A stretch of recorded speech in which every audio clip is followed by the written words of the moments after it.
This first video on 7.5 is really just meant to review the sigma notation or summation notation.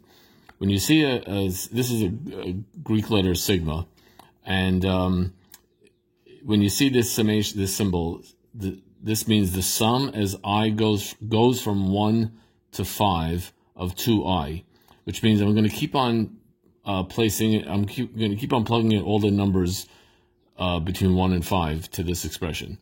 So first when I equals 1, that's 2 times 1. Then when I equals 2, that's 2 times 2. When I equals 3, that's 2 times 3, 2 times 4, all the way up to 2 times 5.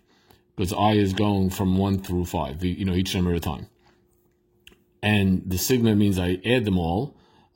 So anyway, but what is 2 times 1? That's 2, that's 4, 6, 8, 10. You add them all up and you get 30. In this example, the sum as I goes from 1 to 5 of I squared. So that's just going to be 1 squared plus 2 squared plus 3 squared plus 4 squared plus 5 squared, which is 1 plus 4 plus 9 plus 16 plus 25, which is 55.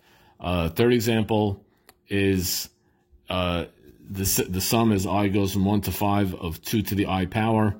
So that's 2 to the first power plus 2 to the second power plus 2 to the third power plus 2 to the fourth power plus 2 to the fifth power, which is 2 plus 4 plus 8 plus 16 plus 32. And if you add that all up, you get 62.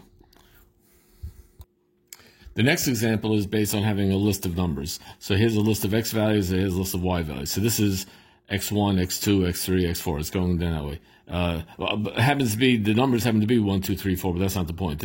That's y1, that's y2, that's y3, that's y4. So let's look at some examples of stuff we could do here. Suppose we have the sum as I goes from 1 to 4 of x sub I. Well, that's going to be the first x, the second x, the third x, and the fourth x. In this case, it's 1 plus 2 plus 3 plus 4, which is 10.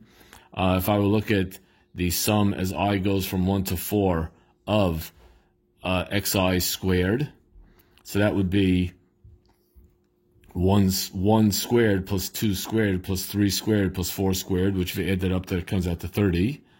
And if I would have the following, the sum as I go, for example, there's many examples of what we could do. The sum as I goes from 1 to 4 of the product xi, yi. I mean, I multiply 1 times 5, I multiply 2 times 4, I multiply 3 times 2, I multiply 4 times 3. So 1 times 5, 2 times 4, 3 times 2, 4 times 3, and that's 5 plus 8 plus 6 plus 12. And that equals 31. Oh, Baskin-Robbins, yummy. Well, summation notation or sigma notation, whichever way you want to say it, that is not the topic of 7.5, but we're going to use this notation in solving the problems in 7.5. So my next video is actually going to get into what section 7.5 is all about.